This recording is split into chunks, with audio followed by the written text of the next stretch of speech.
Okay, welcome to another episode. This is, well, we're like buses at the minute. We didn't do anything for 2 months, and now we've done two in about 10 days or something. It's thick and fast into the new year. So obviously this episode we're at the club, and today I'm joined by a new face because everyone's sick of Aaron at this point. I haven't had any comments on YouTube that everyone's sick of me yet, so I must be doing something right, or basically I haven't got any listeners to complain, which pick your poison there. But this is Josh, also known as Wimbiz on the Discord. Say hello, Josh. Hello, everyone. Pleasure to be here and chat games. Yeah, he's been press ganged into this. He's absolutely petrified. That's why I got the beer on hand. Loosen everything up and go with the flow. Yeah, right. It's good to get a different face. Obviously, if it's a different face, we're talking about a different system, something that we haven't talked about before. We don't just play Blood Bowl at the club, even though it was alluded to last episode. So. Yeah, I think we did back to back. So we just did post Big V. Even when we talked about Necromunda, we were gearing up for the Big V, and then of course Christmas happened, and we're straight into the Squig Chaser Cup. So there'll be another episode at some point where we kind of talk about what's happening in the league once it started. The league is now closed. I think we talked about in the last podcast that there was 21, 22 players. I think we got up to 23. I think I snuck in at 23rd, which will be essentially my first Blood Bowl experience and league. So keen to kind of get to know that system. What are you playing at the moment? Not a lot. So obviously I've been invited onto the pod to primarily talk about Warhammer Underworlds, which I think Aaron did briefly name correctly, but I don't think he wasn't too certain about it. But it's a Warhammer system in the Age of Sigmar setting. I think it's been out for about 6 or 7 years. Maybe this is 8th year, and it's gone into a 2nd edition, but we'll get into all those details. But the main reason I invited on because I not sure if it was luck, skill combination, just pure me skill, being in the right skill. place. Yeah, pure skill, obviously. Actually managed to qualify to go to one of the large Warhammer events over in the US. So played with 2 other Aussies, and there were, I think, in total 63 internationals. We'll get into that over the episode. Sure will. So Warmaster, I can't blame Aaron entirely because I was an absolute spud as well on that episode. But it was my fault. I was just like, I cannot remember for me. No, well, the name of that system that you were playing. Well, there's always too many systems, not enough time. So that's fine. I'll give it a little introduction. Should we get straight into that, or no? So when I actually asked you what you're playing, I meant like for Blood Bowl League. Oh, for Blood Bowl. Okay, I thought you meant in general. Nah. So that's fine. I'm just going to let you riff, bro. I was going to let you riff. Sure. Yeah, no, back to Blood Bowl. It was interesting because I think I've played a Sevens learner game. That's about it. And then I was kind of asking around, what should I play? And what's a good, learner team? And I've ended up with Dwarves, which apparently is not a good learner team. But also my opinion is it sounds like there is no perfect answer. I think everyone's got an opinion. It was always humans and orcs. Okay. Probably the latter being the most forgivable. Yeah. Because high armor and kind of all rounders. Yeah. And they were traditionally the starter sets, but obviously in recent years, the latest one is not the Imperial Nobility. That was the previous one, but that was Imperial Nobility and Black Orcs, which were introduced, and then this one is obviously the Tomb Kings, got a new range, and Bretonnians. So dwarves, I don't know, man. I wouldn't say they. Well, they couldn't be too far off the dwarf, kind of that well-rounded with armor. They bash, man. That's what they do. Most people hate playing against dwarves, so that should tell you that they go okay. And of course, in an elf-heavy league, as we found out, you should cause some damage there. I think maybe on that line. Yeah, well, maybe that's what I have to play into. It sounds like, it is interesting. I'm picking up all the different dynamics of the game slowly, mainly through conversation. Hopefully, get some learner games in before the kickoff of the league, but. yeah, no, happy to play dwarves. I'm not there to win, which will be a concurring. What do you say? Motif, recurring motif with my Underworlds experience as well. Not there to win, but have a good time. So you're not anticipating getting an invite to America to play Blood Bowl then? Not anytime soon. Yeah. But yeah, so lucky enough to be borrowing Patrick's dwarves that he has painted up. So that was part of it. It was the team's ready to go. I think I should probably attempt to paint up an extra runner. But yeah, I did consider, I was quite drawn to Amazonians, and that's about as far as my preparation for League was. I sort of checked if it was in stock at whatever store I happened to be standing in, but no Amazonians, so thought it was. Amazons are pretty good, all the dodge and all that kind of stuff. They go quite hard in the tournament scene. Only been represented once, I think, at the club here, which was with Remy. I think only Toby has run dwarves, so dwarves are not really well represented here. So it'll be good to mix it up, and it's a new race that wasn't in there prior to you joining, so it should be pretty good, man. I'm running the new race, obviously, which is the ogres we talked about last time. Okay. Just a little bit more painting to do. And I haven't played a practice game with them yet, so it's just going to be an absolute disaster. Sure. Only 2 study teams. I'm one of them. I'll see you at the bottom. There'll be a race to the bottom, man. That's what it's going to be, is a race to the bottom. We're in a bit of an unofficial union of that free, what's it, SPP? Yeah, maybe Nicholas can be our captain. Yeah, I'm just looking to kind of smash people up and cool. Yeah, and just have fun, obviously, with ogres being absolutely self-imploding. And I can make that happen. Back to Warhammer Underworlds. Yeah. I just can't get it. I just got it. It's not sticking, man. Yeah, what is it? Is it Underworlds? It's a bit generic. You think of the movie, there's Underworlds. I can remember her. Yeah. I can remember her, mate. Yeah, something about it. Yeah, maybe if she was on the box. There's a pun there somewhere. I'm not going to touch it. We're a family show. We're a family show. So I have actually played one game with this. There you go, yeah. I have. So I think, I'd like to say about, maybe 18 months ago, it was a pretty strong crowd here. And there was lads coming up from, Geelong. Yep. And there was, I remember, like 3 or 4 tables of it going, which is like 6-8 players or whatever. Sure. And lots of people had lots of factions because it is a bit skirmish. It's not an army that you paint. It's typically a small kind of gang or faction, which means it's accessible, it's easy. And of course, people were kind enough to loan me their stuff to play a tutorial game. So I think it was Moose came up and he kind of showed us the ropes earlier. I can't remember if I ended up playing him or if he just kind of coached me and I played against somebody else. But yeah, I've played it, so just give us a basic gist on how the mechanics of the thing works. Yeah, of course. I probably was playing during that time. I think I've been here a bit over about 2 years, and Moose is a massive advocate. I think he's been playing it since its inception. Shout out also to Patrick, who's a big fan. His interest dropped off a bit recently, but I'm hoping that it resurgences back. But it's probably Warhammer's smallest Age of Sigmar system, in the sense that it's squad based, or probably not even skirmish, because I guess they got Warcry. So you pick up a warband. They normally max out at 7 minis. There's, I think, a goblin warband with 9. That's a whole thing. But yeah, I think that's often the draw. You get these amazing minis, and a lot of people have bought these, but not to actually play Underworld, so they normally chuck away the peripheral things, which are cards, decks, etc. Maybe they use the minis for Mordheim Warband, or often there's rules for whether it's Warcry or even full-scale Age of Sigmar. But yeah, that was what piqued my interest. I said, hey, these minis look awesome. At that point, I'd never really delved into tabletop gaming. It always was an interest. But as a kid, it wasn't affordable. I was just in country town. And then, you get into adult money and disposable income.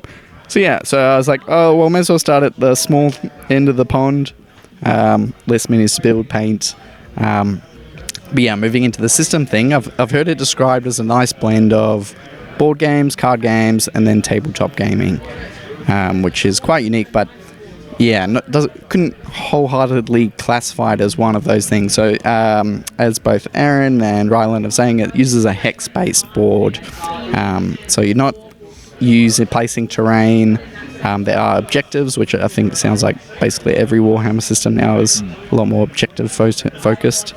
And then another appeal for a starter kind of hobbyer was I found a lot of the rules are on the cards in front of you, or I guess they'd be like data sheets or data cards that, again, a lot of the systems seem to be adopting. So it felt like less like flicking through a big book, and a bit more accessible to kind of sit down, crack out a game, and not kind of have to, spend hours in preparation. So, and I think it does live up to it. It's very effective at that. And probably is designed to lead people into other systems. And obviously, a lot of the typical Warhammer Fantasy or Age of Sigmar races are represented here, but then multi-faction within each race as well, is there? So you can get multiple, for example, I don't know, Goblin factions or something equivalent to that. And they all have different flavors, different strengths, different weaknesses. Exactly, yeah. So, like a lot of things, there's over-representation of Stormcast. I think that was pushed pretty hard. Yep. They've finally maybe balanced that out. But you can pick up your favorite guys. And then there's various formats within it, so you might just play a base one with an unmodified deck. The most popular version is called Nemesis, where you're actually deck building. So it was kind of Games Workshop's venture into that card game mechanics of either building or drafting decks. Initially, you had to actually spend a lot of money on buying and building a card collection. But they luckily moved away from that, which made it a lot more consumer friendly. So they didn't try to out Magic the Gathering, did they? No, but I think it was a bit of the closest they got to going, what's the go with this? This is obviously, I don't know, something's working here. So it has tailed off at the club a little bit, so, are we going to be bringing it back? I hope so. I do love that game. It's interesting. Yeah. I mean, I'll definitely push. Still going. Yep. I'll definitely push for some games. I think Jerry reached out. He said he'd like to play a learner game. I'm a bit scared that he might be incredibly good at it, but that's a good thing. I think. My cock started whirring, and I thought, I think Jerry would just probably kick some ass at this system. Yeah. That's all right. Careful what you wish for. That's not a bad thing. I think with a bit of a push, definitely. I suppose for a push to happen, there has to be a pusher. Maybe that would have to be me. So tell me about this campaign you're going to be running at the club. It would. I could speak a bit about the community in Melbourne. It is being one of the smaller systems, and it did have an edition change. So I think that always brings in new people, but also sometimes turns away old players.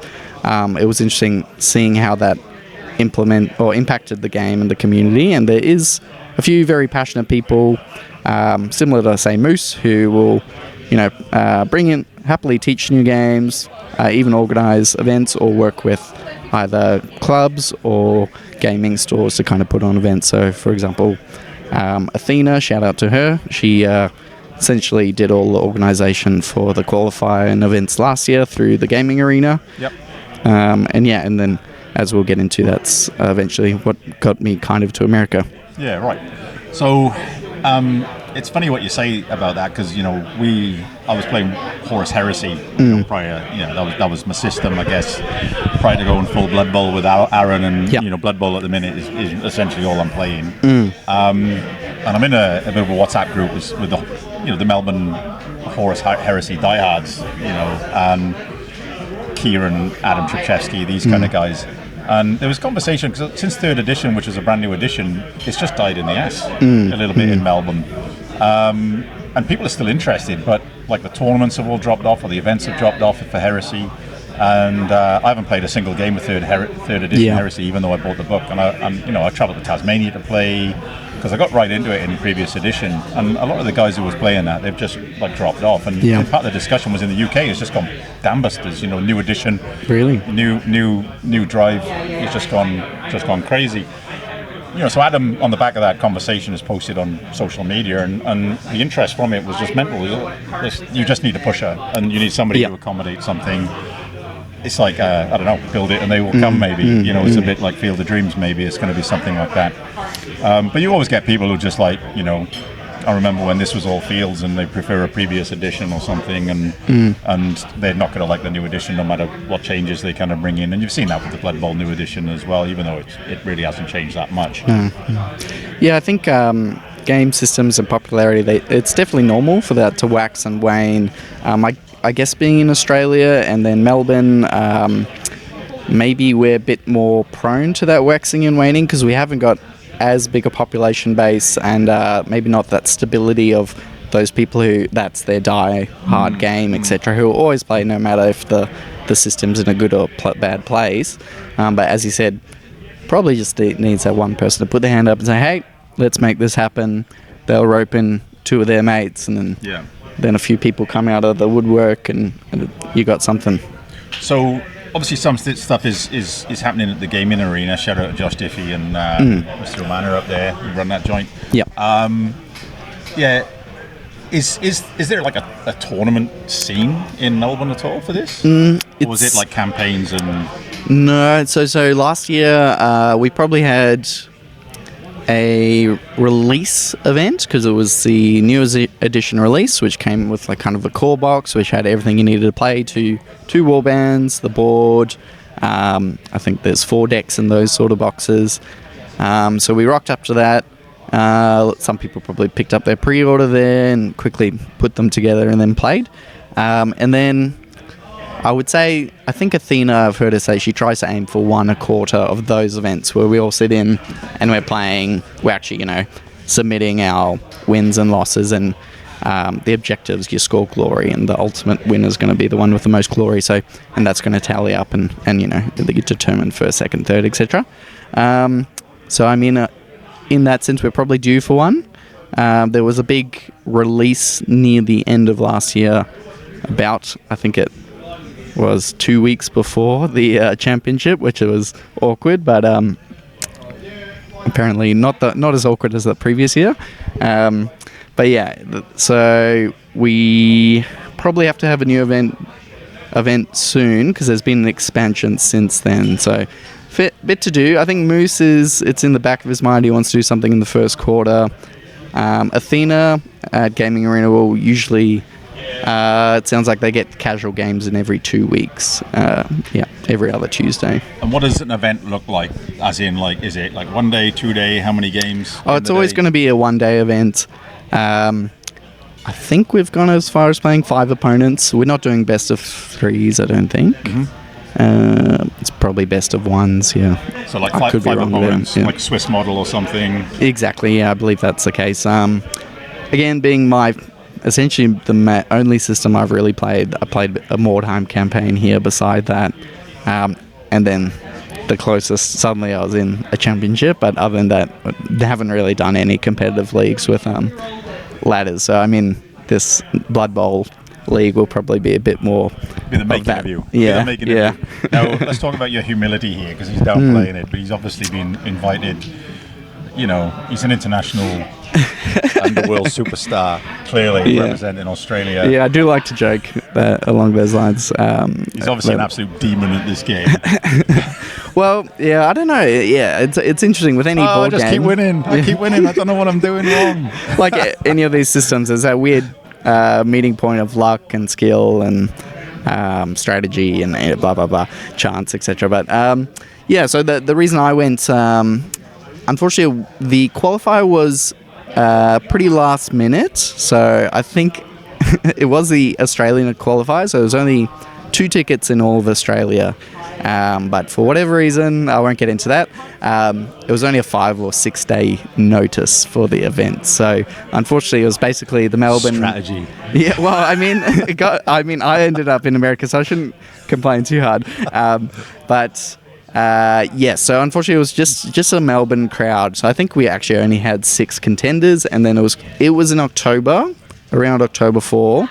There was this expansion release maybe 2 weeks later, and then there was the event was probably the championship was probably not 2 weeks later. So I think no matter where I came in those 6, I was probably always going to be offered a ticket. Matt who actually went last year. He came second in the qualifier. He came first this year. Matt plays in Melbourne often. He's from Ballarat. I think he moved to Moe, but I'm sure he's a big fan of the system, so I'm sure I'll see him later this year. Yeah. So he came first. I think I came second by points. Athena, definitely, I hope she gets the opportunity to go. She's so passionate about the game and definitely better than me. But yeah, so the two of us qualified. We had a very small window to prep, learn the new expansion, which was 2 new teams, 2 new decks, and I think 14 warbands were revised. Mm-hmm. So it was a lot to cram. Unfortunately, I was going on holiday for 2 weeks prior to America, so my prep window was even smaller. Right. So yeah, it was kind of nice. I could just write it off and be like, just go for the fun, the experience. Yeah.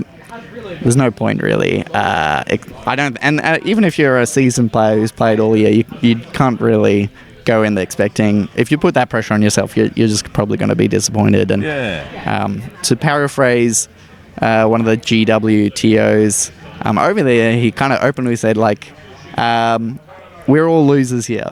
You may be the best, but we've all lost. And what are we doing playing this system, man?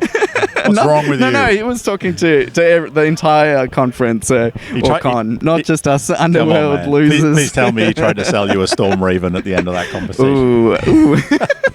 That reference goes above my head, but okay. Mate, I'm going to put it right by here somewhere. Okay. Stone Raven. Okay, I'll look into it. Anyway, and yeah, I think, we're here. This is a social game. I think if you're going purely for wins, you're probably not going to get invited back to games. You're going to struggle to find that casual game.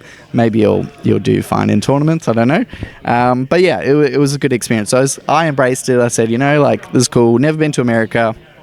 Prior to that, I was going to India for a wedding, and then before that, we ended up in Taiwan for a week, and then some visa issues meant we spent a couple of days in Malaysia. So it was quite a journey. The first you time, did all that as part of this trip? Yes, I was away for a month and I was absolutely exhausted. So burnt out on many levels. Have probably played 1 game of Underworlds since then. So a bit rusty. How much time did you have to yourself in Atlanta? How long was you in Atlanta for? We spent about a week there. So my partner was with me, and we just were in an Airbnb opposite the convention center in a big hotel. Mm-hmm. People talk about downtown Atlanta. That's an experience in itself.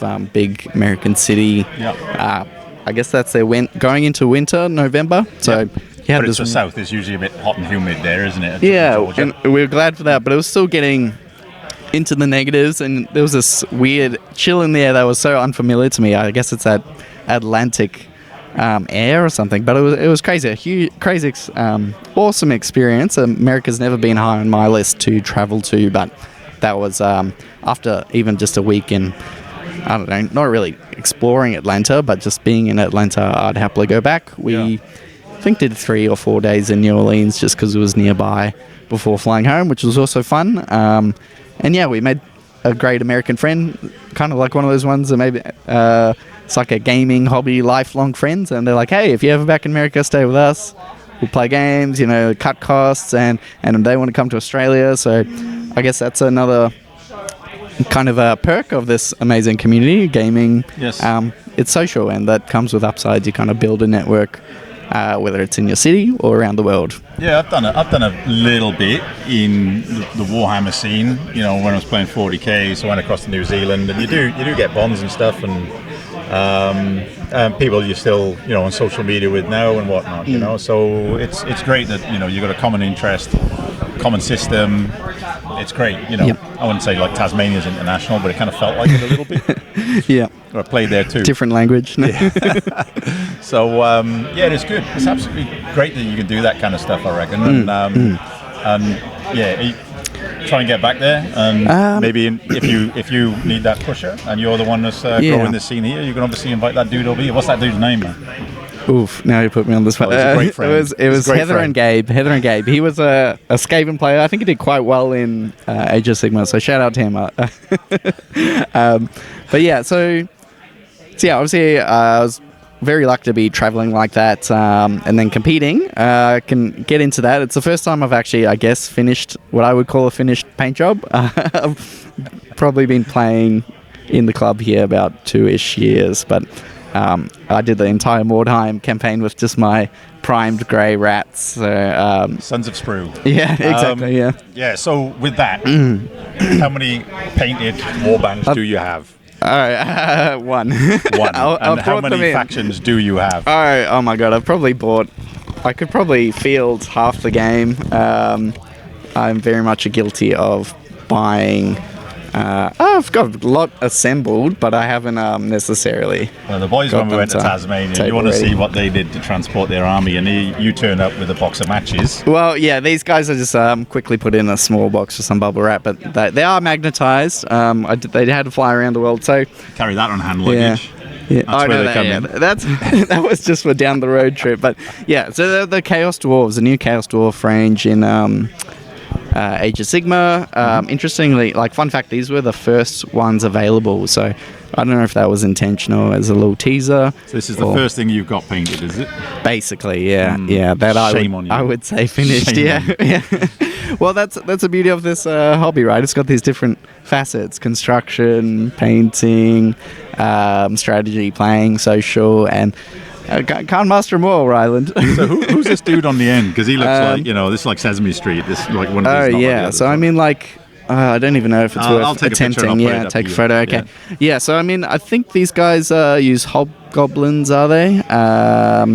But yeah, with my color scheme, he looks a bit like Doctor Doom or something like that. Or what's the one? Green Goblin. Green Goblin. But yeah, they're a warband. Got lost on, I think, what realm are they in? A squishy or something like that. No, the elfy healing one, Kyran or something. I'll take your word for that. But interestingly, I mean, I was very proud of this. I was, as you know, I was in hotels mainly because I think I qualified on a Saturday. These came out the following Saturday, and then I flew out the Monday. Right. So I quickly assembled them, primed them, and then I was painting them on the plane and in hotel rooms. So I've got some good photos of me with painting on the plane. Yeah, exactly. Yeah, I had some magnifying and a little head torch thing. You had some weird looks. Yeah. I had a stewardess stop me and ask me, "Oh, where did you get those?" I want some for her D&D game, which is kind of funny.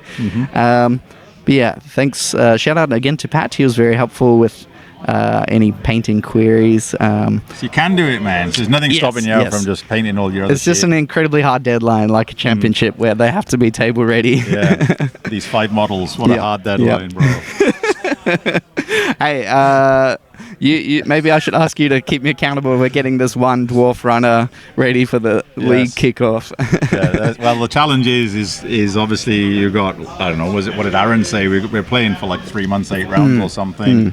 So see if you can paint that one dude.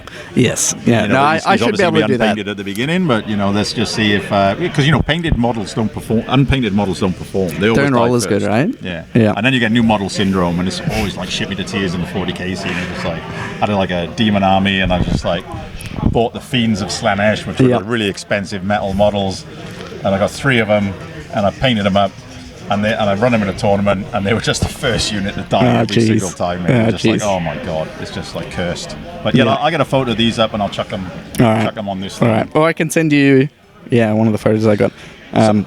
So results in Atlanta for the Australian contingent. So overall, how did you and your fellow travellers fare? Yeah, so I briefly described the short nature of the qualifier. Luckily, another very passionate member of the Australian Australian Underworlds community is Ruben over in Perth. I think he's kind of actually rallied a very consistent player base, apparently up to 15 or so pretty consistently, and maybe they even will either have a second qualifier event or the qualifier event this year.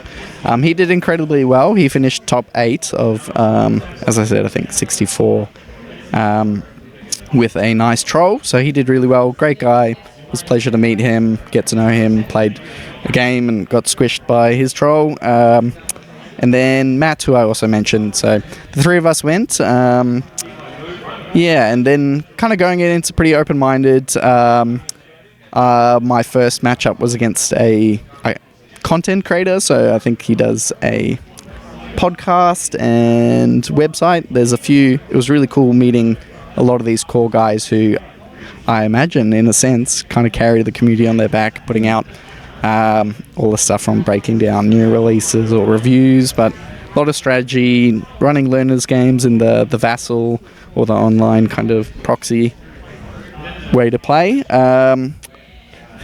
He was playing Voltan, not Voltan, the fantasy version of Dwarf. So we had a kind of Dwarf Wolf initially. Second game was against another content creator, and I'd just been reading his articles on how to prepare, like learning all the strategy counters, and he's like, yeah, I basically just write those articles so he can remember them. Yeah, right. So I had some good jokes with them. I had a lot of losses. I think day one I beat an Englishman. That was alright. Felt good. Well done, mate. The ashes of what's it called again? This game? Underworlds. Yeah.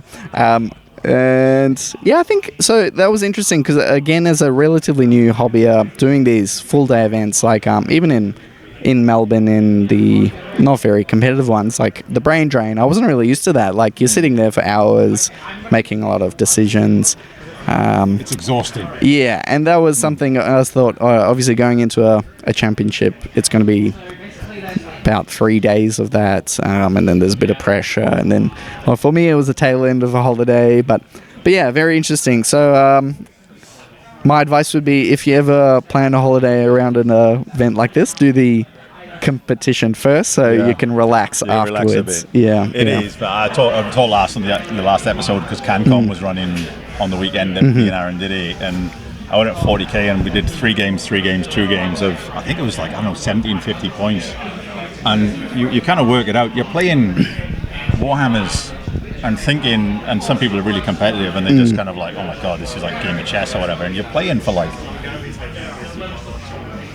hours 8 hours in a day. You know what I mean? And this is like the slog, because my youngest, who's 10, he just turned 10, he wants to come on the Blood Bowl scene. It's just like playing 3 2-hour 10-minute games back to back is just an absolute grind. It's not a grind, it's enjoyable, but it just takes it out of you, man. It really does. And it's just like, you're not ready for this.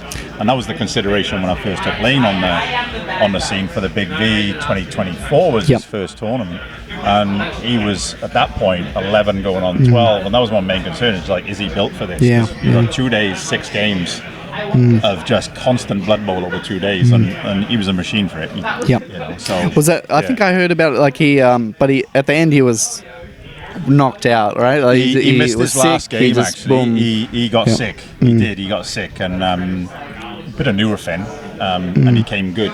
But he actually had a bit of regret, because the missus she kind of swung by with the youngest, and we kind of ifed and ahed about in between games about whether or not he was going to stick around. But he was kind of deteriorating, and then I went and talked to Johnny, the event organizer, and I said, hey, he's got to tap out. And then he went home, and the Nurofen kicked in, and he had like this instant regret, particularly when he found out he was drawn against halflings in the last game, because he was like, I want to smash up some stunties, you know. But yeah, he only played 5 games that weekend. Still had a better record than me, so you know. But yeah, it does take it out of you, man. Yeah, it's intense. It's full on. And some people, you know, if they really take it seriously, and they give you nothing across the table. Sometimes like, it's not that social a game, especially in a more competitive scene. But you know, everyone plays differently. But yeah, going to this event, I kind of thought, you know, worst case, you're playing your favorite game for 8 hours for up to, I don't know, 3 days. So that it was fun. You kind of embrace that, and it was interesting. Like, yeah, very much. My first day, I thought I played quite well. Oh, yeah, misplayed a bit, but that's pretty normal. And then the second day, I don't know, I had a good sleep, but, you know, just played even worse. So it's that state you're in definitely affects your game, I think. And I mean, any athlete would, not athlete, but anyway, any person should be able to come to that conclusion that whatever state you're in, whether it's mental or physical, that's going to affect your when game. You say athlete, they're talking about putting Warhammer in the Olympics, aren't they, or something? Is it? Is that the one of the... Maybe I just made that up. I don't know, but listen, hey, thanks for coming on, man. And obviously, you know, we organise all our games here on the Discord channel, and within our channel we obviously have these different subjects, which are basically all the game systems you play. So if you are interested out there on actually playing Warhammer Underworlds, Yeah, apparently I'm the man to ask. Post yeah, on hit the me up. Discord, and there's going to be some rabid people there just looking for new opponents, hopefully with painted factions, and basically that's what you'll kind of organise your game. Yep. Last going off, obviously there's games going on behind us, as you can see, so we'll just kind of like talk about what's going on behind us at the moment and what's currently people are playing at the club. So I've had a little bit going around the room here, and I think I got all that memorised actually. So there's going to be a couple of games of Blood Bowl going on. Josh is going to play. Yes, I'll attempt to play my first 11s game against James. So dwarves, and I assume he has brought his lizards. Should be fun. Yeah, that's good. So you play the lizards there. There's Killer skinks, bash them. Yeah, okay. Yeah. Bash and don't get bashed. Okay. Because the Saurus are pretty tasty as well. He's good though, James. I love playing James in anything. So yeah, he's a good learning opponent, and he'll help you along the way. There's a couple of other games obviously going on with Blood Bowl. People have got new teams and so on, so they're trying to learn them.